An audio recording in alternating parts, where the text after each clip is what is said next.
Bonjour Marc Guillard. Bonjour.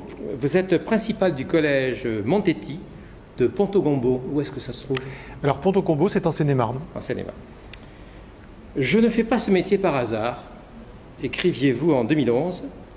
En passant du statut d'enseignant à celui de personnel de direction, j'espérais pouvoir agir pour la réussite du plus grand nombre d'élèves.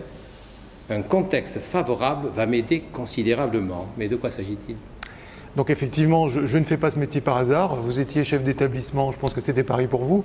Vous êtes là, vous étiez là et je suis là pour faire en sorte que les élèves réussissent.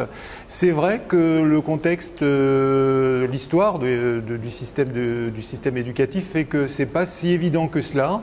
Et ce qui a facilité mon travail, c'est d'arriver dans une situation qui n'était pas facile, puisque les résultats étaient mauvais, que ce soit au niveau du brevet ou au niveau de l'orientation. Et donc, les collègues étaient vraiment dans l'interrogation, c'est-à-dire qu'est-ce qu'on peut faire pour que les choses s'améliorent. Et donc, je suis arrivé à ce moment-là et on a fait quelques recherches, on a fait venir des collègues pour essayer de nous éclairer un petit peu sur ce qu'on pouvait faire. Et il se trouve qu'au niveau du district, l'inspecteur du premier degré, Philippe Roderer, souhaitait faire une liaison entre l'école et le collège à travers la thématique de l'évaluation. Et à partir de là, il y a toute une série de choses qui se sont mises en place et qui ont permis donc de mettre en place effectivement un dispositif qui valorise le travail des élèves. Alors vous dites que l'évaluation par contrat de confiance permet de toucher le cœur de la reproduction des inégalités. La reproduction des inégalités, toutes les enquêtes PISA le montrent, est assez typique dans l'éducation nationale, en France, du système éducatif. Alors, ce système d'évaluation, d'abord peut-être quelques mots. En quoi cela consiste-t-il? Confiance. Alors, confiance. Alors, je repars au début de votre question. Oui, on est bien au cœur de la reproduction des inégalités. C'est-à-dire que le système tel qu'il existe et existait, on est un petit peu... On est dans un virage. On est dans un virage. Était celui-ci. C'est-à-dire qu'il y avait des contrôles qui étaient mis en place par les enseignants à la suite d'une séquence et que ce contrôle n'était pas toujours bien pensé. Alors, ne sont pas incriminés les enseignants dans ce système. Sont incriminés donc tout un système de formation, tout un système ancré depuis des décennies qui faisait qu'il y avait une déconnexion entre l'évaluation et la formation. Et donc, effectivement, en travaillant sur l'évaluation, en amenant le professeur à travailler sur l'évaluation, on l'amène à penser l'ensemble de sa séquence, et quelque part, penser l'ensemble de sa séquence, ben, ça révolutionne sa pratique didactique, ça change sa position dans la classe et l'évaluation effectivement devient un travail collaboratif entre la préparation de l'évaluation devient un travail collaboratif entre le professeur et l'élève. J'entends souvent le mot confiance et il y en a un nouveau mot qui apparaît, heureux. Alors moi, la question que je me pose, c'est est-ce que mettre en place ce type d'évaluation, cela rend les élèves heureux? En tout cas, ça vise à rendre les élèves heureux déjà, et vous avez raison, je comprends un petit peu le sens de votre question, faisant en sorte qu'ils ne soient pas malheureux. Parce que la première des choses que j'ai pu constater, et bon maintenant j'ai quelques années d'expérience derrière moi, c'est le fait que oui, un mauvais contrôle, ça rend un élève malheureux. Pour peu qu'il y ait peu de contrôle sur une période, ça peut rendre un élève très malheureux, en particulier s'il pense avoir bien appris, avoir été aidé par ses parents en apprenant un certain nombre de choses, mais qui étaient un petit peu déconnecté de l'attente réelle de l'enseignant. Donc oui, ça peut rendre les élèves malheureux. Alors ce qui peut passer, ce qui nous permet de passer, si vous voulez, d'une situation un petit peu de tristesse, en fait, à une situation où on retrouve du bonheur, c'est pas simplement le fait de réussir ces évaluations, bien évidemment. Les élèves retrouvent confiance en eux et ça aide. Mais c'est dans la relation, c'est dans la relation entre l'élève et l'enseignant que l'élève retrouve aussi de la vitalité et du plaisir d'apprendre. Donc cette confiance s'établit entre l'élève et l'enseignant. Exactement. Le contrat de confiance, c'est ça. Le contrat de confiance, c'est ça. Mais alors, ce contrat de confiance, s'il vise à rendre l'élève heureux, on pourrait se poser la question, est-ce que cela rend aussi l'enseignant heureux? Évidemment, évidemment, et je pense évidemment à eux, puisque je suis là pour faire réussir les élèves, mais je suis là aussi pour que les enseignants dans le collège soient heureux aussi de venir travailler et de retrouver leurs élèves, ce qui n'est pas toujours si évident que ça, vous le savez.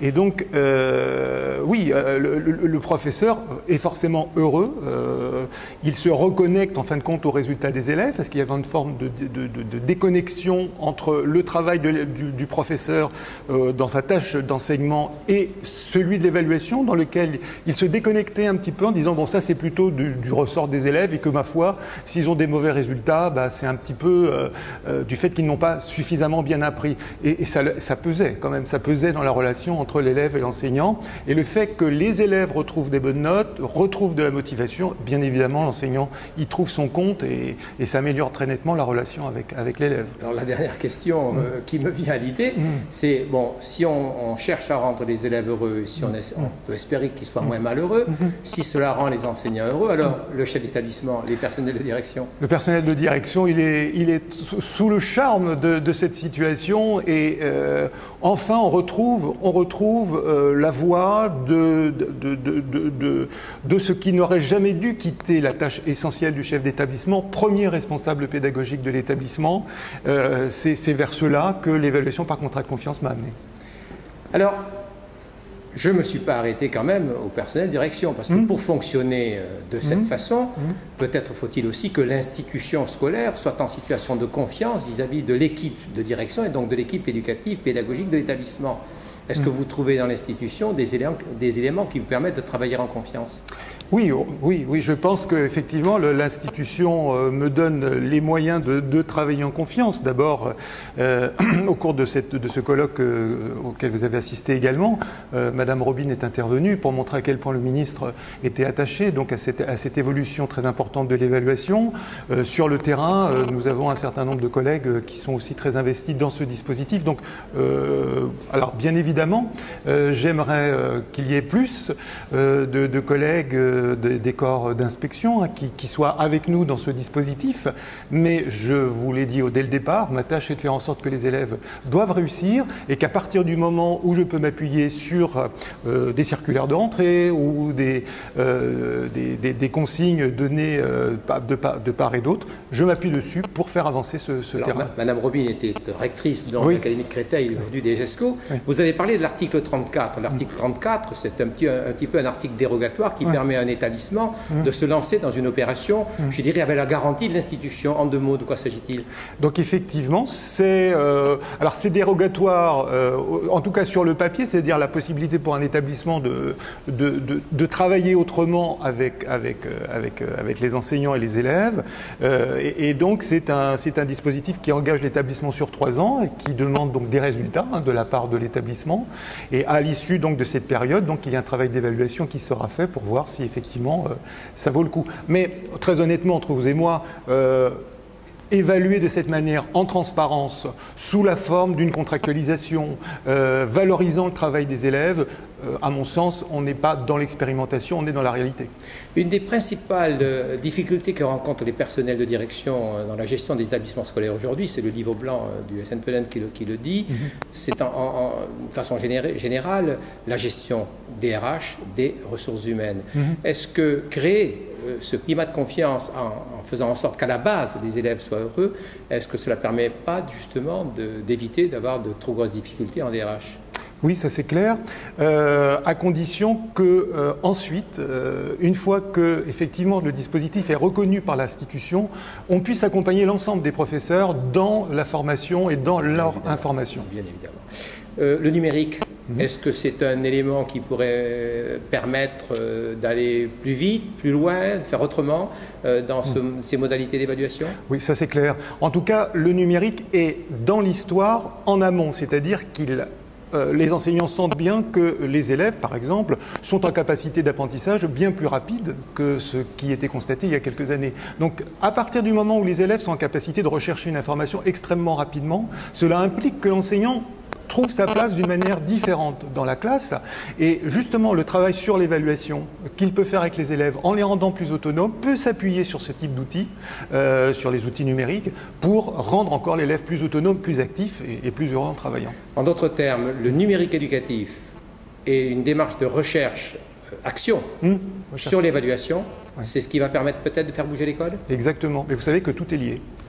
Merci beaucoup. Je vous en prie.